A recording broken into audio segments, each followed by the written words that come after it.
जेकर मेहरारू है उसके मुँह पर ऐश्वर्या राय के फोटो लगा दीजिएगा तो ऐश्वर्या राय थोड़े हो जाएगी। कलकत्ता का, कहीं मुंबई का देखिए, कभी स्विट्जरलैंड का भी देखिएगा, हो सके फोटो आपको दिखना मिले। कभी हो सके यूपी आपको पूरा पहाड़ों से बर्फ से भी ढका हुआ मिल सकता है। तो कश्मीर बन जाएगा। तो इस चीज़ का आप इंतजार करिए। इंडियन एक्सप्रेस में जो छापा है उस पर भी कार्रवाई होना चाहिए, क्योंकि वो भी गोदी मीडिया है। उस सब पे कार्रवाई होना चाहिए। मीडिया पे भी इस मामले को चेक नहीं हाँ क्या है उसको भी, उस पर भी कार्रवाई होना चाहिए। और उस पर भी आवाज़ उठानी चाहिए और हम लोगों को भी उस गोदी मीडिया को अवॉइड करना चाहिए। अभी इंडिया के बॉस बने बैठे हुए हैं अमित शाह, वो अभी गृह मंत्री हैं, प्रधानमंत्री जी के दुलरुआ हैं। तो उनके बेटा को भी सचिव बना दिया गया है। कोई ठीक नहीं, उनके बेटा को कल बीसीसीआई हम लोग को तो लग रहा था कि कल रूपानी जी को जो गुजरात से मुख्यमंत्री हटाया गया, हो सके जैसा का बेटा को बना दिया जाए।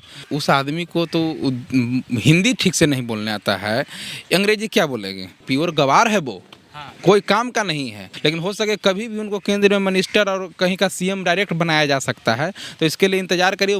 अमित शाह के बेटा हैं, कुछ भी बन सकते हैं। उत्तर प्रदेश में योगी आदित्यनाथ की सरकार है। योगी जी को महाराज भी कहा जाता है। महाराज क्या किया है कि इंडियन एक्सप्रेस को एक ऐड दिए हैं, विज्ञापन दिए हैं। उस ऐड में जो है बंगाल का फ्लाईओवर का फोटो लगा दिए हैं। यानी उत्तर प्रदेश में बंगाल का फ्लाईओवर, और बताया गया कि हम ये विकास किए हैं 5 सालों में उत्तर प्रदेश में।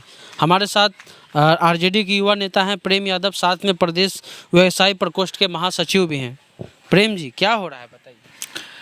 कल तक जिस बंगाल को पूरा केंद्र सरकार, प्रधानमंत्री, बीजेपी के जितने भी सीएम हो गए, सब मिलके गाली बक रहे थे, आज उसी कलकत्ता के फोटो को उत्तर प्रदेश में दिखा रहे हैं। तो मतलब यही न हुआ कि जेकर मेहरारू है उसके मुँह पर ऐश्वर्या राय के फोटो लगा दीजिएगा तो ऐश्वर्या राय थोड़े हो जाएगी। तो वही काम कि उत्तर प्रदेश में ये तो सिर्फ 5 साल फीता काटे हैं। अब फीता काटने के सिवा कोई काम किए नहीं है। अपना तो कोई प्रोजेक्ट हैंड ओवर किए नहीं योगी जी। तो क्या करेंगे बेचारा। लास्ट में कलकत्ता का, कहीं मुंबई का देखिए, कभी स्विट्जरलैंड का भी देखिएगा, हो सके फोटो आपको दिखना मिले। कभी हो सके यूपी आपको पूरा पहाड़ों से बर्फ से भी ढका हुआ मिल सकता है। तो कश्मीर बन जाएगा। तो इस चीज़ का आप इंतजार करिए। कुछ भी हो सकता है। 70 साल में बना हुआ सारा चीज़ तो बेच ही रहे हैं। अभी लोग दूसरे का बनाया हुआ प्रोजेक्ट भी यूज कर रहे हैं। तो उत्तर प्रदेश में तो राम राज्य है। देखिए, अब राम राज के नाम पे आए थे, लेकिन रावण इतना भी नैतिकता वहाँ के मंत्रियों, प्रधानमंत्रियों, पदाधिकारियों में नहीं बचा है।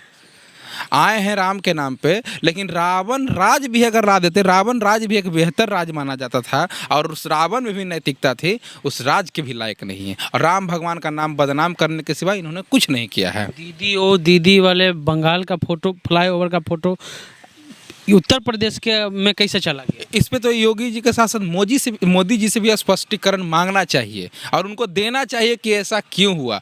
और एक इंडियन एक्सप्रेस में जो छापा है उस पर भी कार्रवाई होना चाहिए, क्योंकि वो भी गोदी मीडिया है। उस सब पे कार्रवाई होना चाहिए। मीडिया पे भी इस मामले को चेक नहीं हाँ क्या है उसको भी, उस पर भी कार्रवाई होना चाहिए।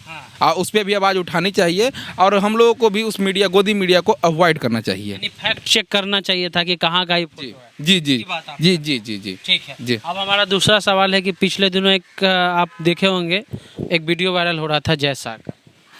देखिए, उस आदमी को तो हिंदी ठीक से नहीं बोलने आता है, अंग्रेजी क्या बोलेंगे। उनको तो अमित शाह जी, उनके अभी इंडिया के बॉस बने बैठे हुए हैं अमित शाह, वो अभी गृह मंत्री हैं, प्रधानमंत्री जी के दुलरुआ हैं। तो उनके बेटा को भी सचिव बना दिया गया है। कोई ठीक नहीं, उनके बेटा को कल बीसीसीआई हम लोग को तो लग रहा था कि कल रूपानी जी को जो गुजरात से मुख्यमंत्री हटाया गया, हो सके जैसा का बेटा को बना दिया जाए। लेकिन जैसा कोई बना दिया जाए, ये भी हो सकता था। लेकिन हो सके कभी भी उनको केंद्र में मिनिस्टर और कहीं का सीएम डायरेक्ट बनाया जा सकता है। तो इसके लिए इंतजार करिए। अमित शाह के बेटा हैं, कुछ भी बन सकते हैं। तेजस्वी जी हमारे माननीय, वो लोग कहते हैं 9वीं फिर माननीय तेजस्वी भैया से आकर डिबेट कर लें इंग्लिश में। सचिव किसी को आप डायरेक्ट बना दीजिएगा, मतलब आपका बेटा, आपका बाप कुछ है तो आप कुछ बन जाइएगा। कोई एक रूल रेगुलेशन न होता है। जिसको राजनीति का एबीसी नहीं आता है, बीसीसीआई का एबीसी नहीं, एक मैच क्रिकेट मैच नहीं खेला है, उसको डायरेक्ट आप सचिव बना दीजिएगा। तेजस्वी तो रणजी भी और तो वही जो भी समाजवाद से जुड़े लोग हैं उनको तो हमेशा तंग किया गया है, उस समाजवादी लोगों को हमेशा तंग किया गया, टॉर्चर किया गया है, नीचा दिखाया गया। जबकि बीजेपी जो संघ आरएसएस के जो विचारधारा के लोग हैं वो तो अपने आप को हमेशा सर्वोपरि मांगते हैं। वो चाहते हैं कि हम अनपढ़ भी हैं तो हम सर्वोपरि हम ही हैं, कुछ भी बन सकते हैं, कुछ भी कर सकते हैं। तो मजाक उड़ा रहे थे सोशल मीडिया पे, उनका मजाक ट्रोल भी बहुत हुए हैं कि भाई लगता है कि देख कर भी वो नहीं सही से पढ़ पा रहे। हम तो कहें यार प्योर गवार है वो, कोई काम का नहीं है, एकदम ज़बरदस्ती बनाया गया है। तो इस चीज़ को एकदम इग्नोर करना चाहिए। और देश देख रहा है आने वाले 2024 के चुनाव में केंद्र सरकार को इसका मुंह तोड़ जवाब मिलेगा। बिहार में जवाब मिला ही, बिहार में ज़बरदस्ती जीते, यूपी में भी बहुत ज़बरदस्त झटका लगने वाला। यूपी में अखिलेश जी हमारे माननीय नेता, हम लोग का पूरा समर्थन है उनकी पार्टी को और हम लोग जीत रहे हैं। अच्छा, अभी आप बख्तियारपुर का नाम का सुझाव दिए हैं, एक बीजेपी के विधायक हैं कि नीतीश जी के नाम पे होना चाहिए। देखिए सुझाव नहीं है वो, बिहार उत्तर प्रदेश में योगी जी हैं नाम बदलू, और बिहार के नीतीश जी हैं पलटू। ये दोनों मिल के इनको प्रेरणा जो है नीतीश जी को, नीतीश जी देते हैं लिख के कि कल तुम बोलो तो हम इसको अनुशंसा करेंगे। तो ये प्रेरणा जो है ना योगी जी से लिया गया है और आरएसएस से लिया गया है। बख्तियारपुर का नाम से आज तक किसी को दिक्कत नहीं, पब्लिक को दिक्कत नहीं, नेता को क्या दिक्कत होगा? जब हम पब्लिक हैं, हमको कोई दिक्कत नहीं तो आपको क्या दिक्कत होगा? हम देंगे तो ना, जनता देगा तो ना, लेकिन किसी को होना चाहिए। जब जनता को दिक्कत नहीं तो आप कौन होते हैं नाम बदलने वाले? क्या दिक्कत है? नीतीश कुमार जी तो बढ़िया काम किया, नाम रखा जाएगा तो क्या दिक्कत है? आप लोगों को क्या दिक्कत है? नीतीश जी बढ़िया काम किए हैं कि नहीं किए हैं तो जनता ने उनको जवाब दिया कि 100 सीट से 71 सीट से 45 सीट पर चले आए। अगर बढ़िया काम करता तो 45 से 242 में जीत जाते हैं। अगर पावर है तो वो अकेले जीत के फड़ियाल ने बिहार में बहुत अच्छा काम किए हैं। तब अगर सही में नीतीश कुमार जी विकास किए हैं तो चैलेंज देते हैं कि उनको सिंगल बिहार में लड़ना चाहिए और आरजेडी को हरा के उनको सीएम फिर से बना, इस्तीफा कल दे दें, अब विधानसभा चुनाव करवा के जीत जाएँ। इससे अच्छा बेहतर क्या हो जाएगा? दूध का दूध पानी का पानी का आप कितना काम किए हैं?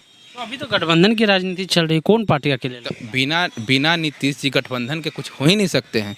वो जब तक सहारा नहीं लेगा ना किसी का खड़ा नहीं हो सकते। वो पहले लालू जी का सहारा लिए, फिर बीजेपी का सहारा लिए, फिर लालू जी का सहारा लिए, फिर बीजेपी का सहारा। तो आज के डेट में वो बीजेपी का मुखौटा हो चुके हैं और कुछ नहीं है। बीजेपी उनको बैठा के अपना काम कर रही है, उसके सिवा वहाँ कुछ नहीं रखा हुआ नीतीश जी का। नीतीश जी पढ़ा पढ़ाया रटा रटाया काम करते हैं, बोलते हैं जो दिल्ली से लिखा के आता है वही कार्य यहाँ हो रहा है और बाकी कुछ नहीं हो रहा। विकास कितना चौपट है, क्या स्थिति है पटना की, आपसे छुपा हुआ नहीं है बिहार की। प्रेम यादव है, युवा नेता है राष्ट्रीय जनता दल के, साथ में व्यवसायी प्रकोष्ठ के महासचिव। इनका कहना है कि अगर नीतीश कुमार जी काम किए हुए हैं बिहार में तो चुनाव अकेले लड़ ले और फरिया लीजिए, कौन आगे आता है यानी कौन जीतता है। वीडियो कैसा लगा? यूट्यूब चैनल को सब्सक्राइब कर लीजिए, फेसबुक पेज को लाइक कर लीजिए। चलते हैं, जय हिंद जय भारत।